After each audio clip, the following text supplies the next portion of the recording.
Benton. Hello, buddy. You are a black dog in summer. You need to get wet, Benton. Ollie has now found every single stick in the water. Yeah? Including a hook. Nice. Well guys, check this out. This is Lökaön, which I guess has something to do with onions and Ireland. Anyway, it's beautiful. We haven't been here before, so today officially the YouTube channel gets started again. We've got someplace new to show you, so I'll start charging the drone and taking a look around as well. But it's really awesome here. The wind is blowing in from sort of the northeasterly direction at the moment, through that way, but it's going to change sooner or later, so then it will calm down and we don't have so much nervousness hanging off the anchor on the back there. But it's holding strong, so not too worried. And we've got a spring off the other boat over there if we really need it, but it shouldn't be a big problem. Henrik is over there because he started off over there with a bit high winds, and I think he'll move across a bit later on.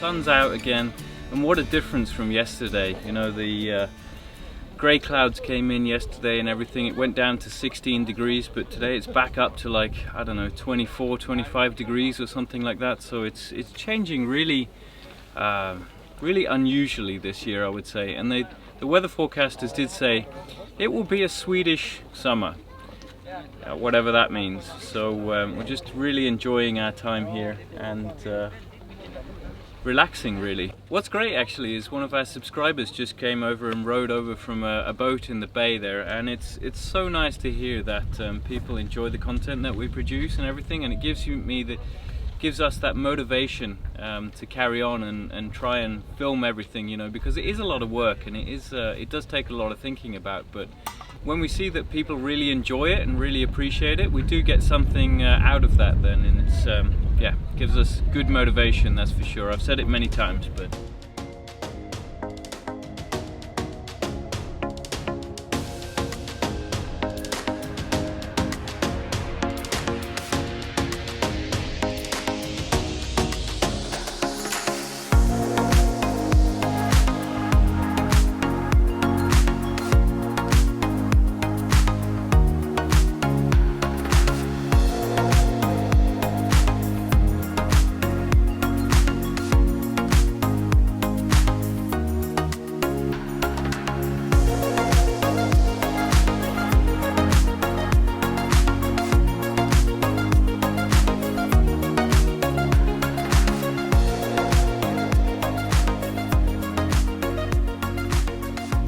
hello, Benton. Hello. Hello, little one. He's collapsed. See. He's trying to push me off the pillow. Who's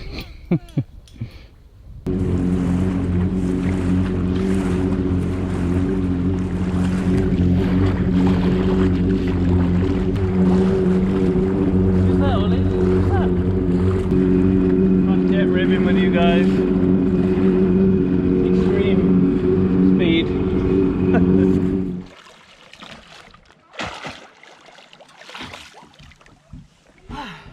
Tanya, mother of dogs, has arrived. Hey, honey. Did you have a good swim? Yeah. Doggies are happy to see you.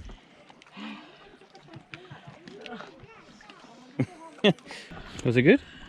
Yeah, it was just a bit nasty in the weed. Oh. But good. I'm just waiting for it to all come out and then you get a black face. Yeah. Hey, look at that. Yeah. Loads of it. Yeah, it's coming more. I think people have probably been burning like all kinds of stuff and then maybe wet wood as well. Or... Yeah, I think a lot of wet wood. Maybe some oak. I don't know. Always when you come ashore like this, just bring your shoes, you know, goddamn pine cones everywhere. It's like nature's Lego, you know, when you stand on one of them, you really know about it.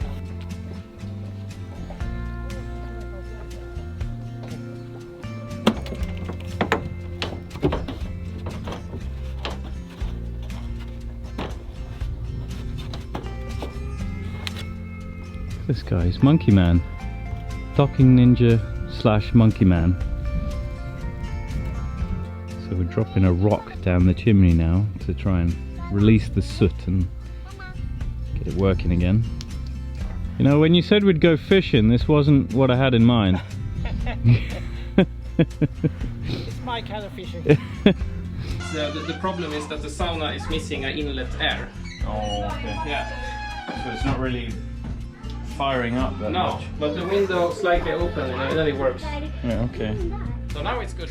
Yeah, alright. Like 60 degrees. You perfected it. Well, that was an amazing sauna session.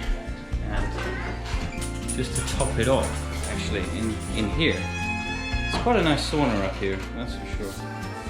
It doesn't work perfectly, but it's pretty good. But up here, they're sleeping up there. You can see the mouth of one of them. The sparrow nest. Just waiting for the mother to come back and get some food. How many horsepowers do we need to get back? You can use half of the horsepower. It's 120 in it, so 60. 120 horsepower? Yes. Oh my god. Henrik, we need to have a play on this at some point.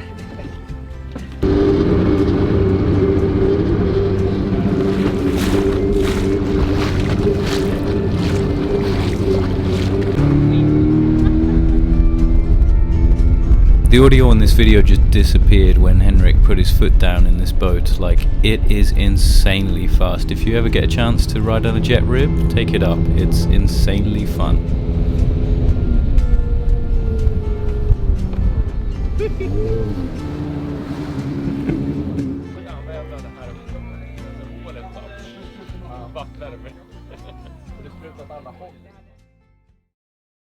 Good morning, guys. It is the next day. And today actually we're heading down to Sandhamn to pick up Tanya's mother and yeah, maybe get some water. Actually, we've been doing pretty good on water. We've barely used not even a third of our water, but it's the power that's the problem for us. So we just need to stock up on some power and be a bit more conservative with it maybe. And I think it's down to the induction cooking, but still, you know, with like I said, with the gas prices and everything, we're still going to use induction either way, and perhaps run the motor a little bit more. I don't know, but the solar's just not putting in enough to counter that. Anyway, enough about power and everything. It's always on my mind. We've got a southerly wind today to get down to Sandhamn. I think the distance is around about 8-9 nautical miles or something like that, but we've got a tack, I think. It's a southerly wind, but we're going to make the best of it. We're going to try and sail today and yeah, just enjoy being in the wind. I think we haven't done enough sailing so far in this holiday, and I'd like to do a little bit longer distances, if I'm honest. It really refreshes the mind and makes you, it's a challenge, you know, when you have a little bit of a mission to get somewhere. It's very soulful, it's very fulfilling, so I like that. And the thing is with these two dogs is Ollie thinks it's a game, you know, and Benton he acts like he's really annoyed with Ollie, but he actually enjoys it. He's wagging his tail and it gets him activated as well, you know.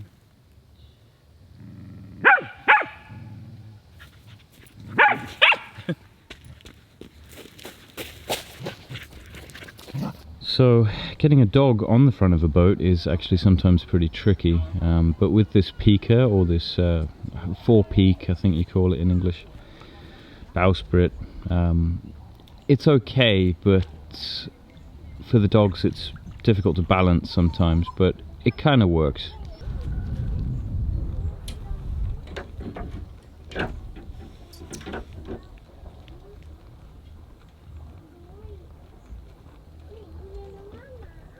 Ollie unfortunately fell off there once, which was a bit of a shame.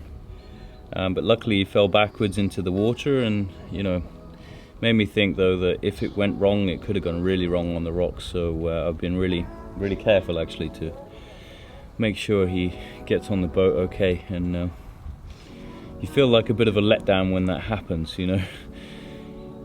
You really need to watch them at all times when they're up on there, for sure. And sometimes they come out by themselves, and that's also one time where he fell off by himself because he walked out and he was chasing a fly or something ridiculous, and then he fell off. But something to think about if you get a dog in the Stockholm archipelago is getting them on and off. I mean, of course, you could use the dinghy or something, and that'll be nice and easy, but it's a lot of hassle doing that, that's for sure. Can you release it now with that slack? Yeah, do it.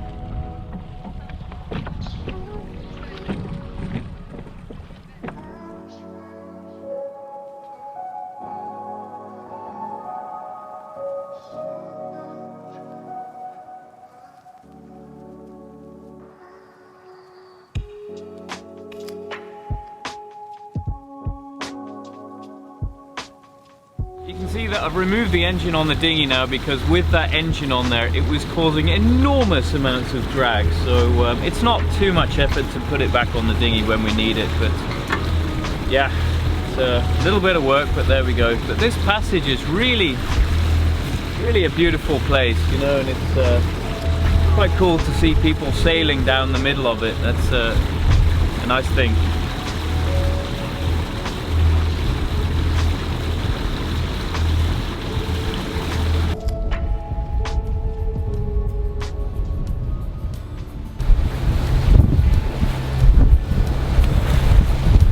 Pretty windy out here today, blowing like 16, 17 knots sometimes. So I think it's half a jib and a bit of main to balance it out. Should be enough.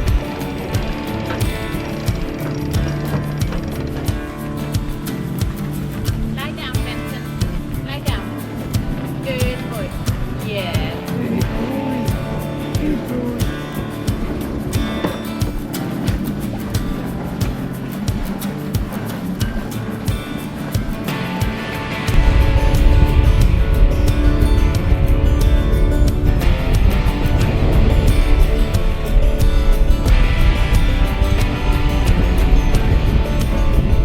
Things are pretty windy at the moment for sure, so it's blowing 18 knots now. Got half a main and half a jib. It seems pretty nice actually. We're not doing maximum speed, but it's nice for the dogs to just keep the boat a bit straighter, you know. I'm doing 5.5, 6 knots, more than enough. Just a short hop today to Sandhamn, just beyond the island over there. But it's nice to get the sails out and blow the cobwebs out.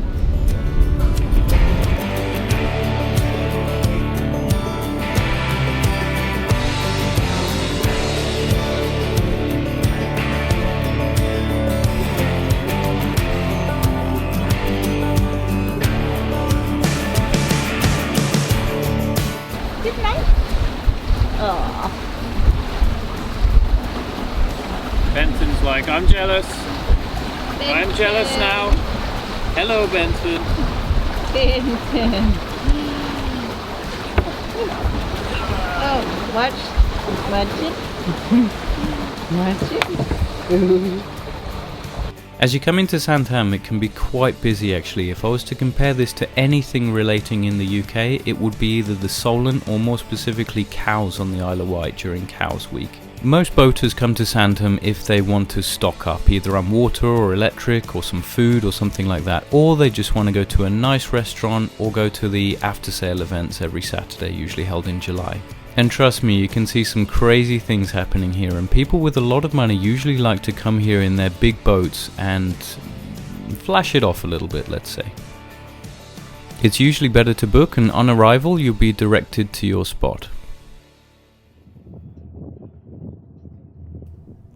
So this mooring was pretty easy actually. There was nothing to be aware of, no winds that are going to push the boat all over the place, and it's one of the places in the archipelago that have the mooring lines that go to the seabed in front of the boats and have a big block of concrete attached to them. So you feel very secure here, everything's well organized, it's just easy basically. And thinking a little bit more about this, it's very similar to the Mediterranean, where you have a dock handler that will give you the line which you take to the front of the boat and tie the boat on to the bow, basically.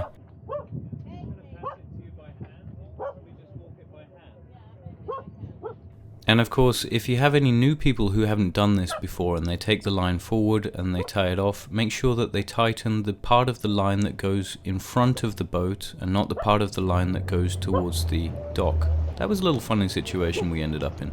And no, it wasn't Tanya, in case you're wondering.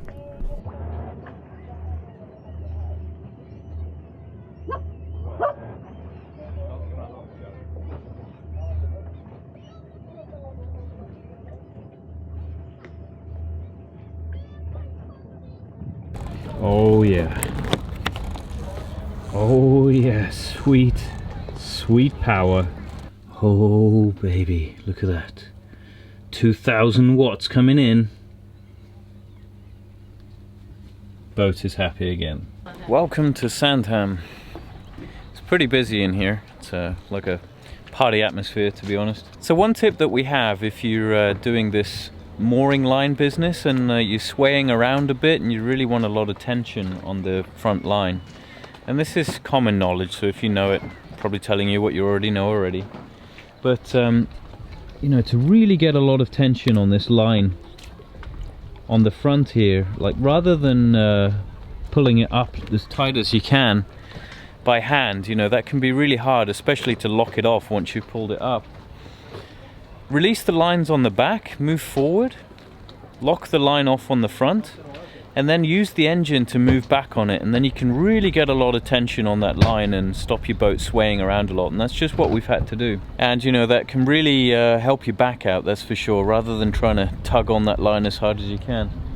So in Sandhamn here, we've got the dinghy on the front as well, and we just use that loop on the front to just secure the dinghy so it isn't knocking around on other people's boats and things like that. So let's go to Sandhamn. Could be nice. Take a few beers, you know. Yeah. To be fair, it is nice to clean the deck and get everything a bit nicer to be on again, for sure. It's a good place to be, Sandhamn, actually.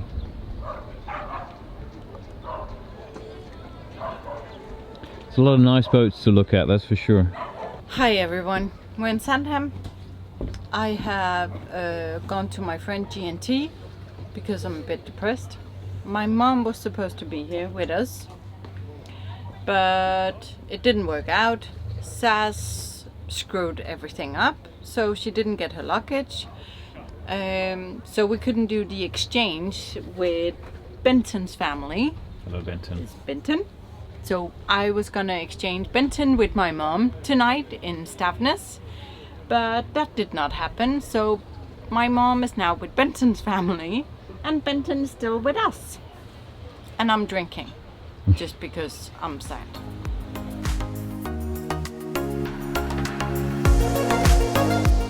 Don't worry, we'll resolve that situation next week, and we'll also show you how to make a bunch of Finnish people lose their minds while coming out of Sandhamn. That'll be coming next time, don't worry. Thanks for watching, guys. See you next time. Have a good one.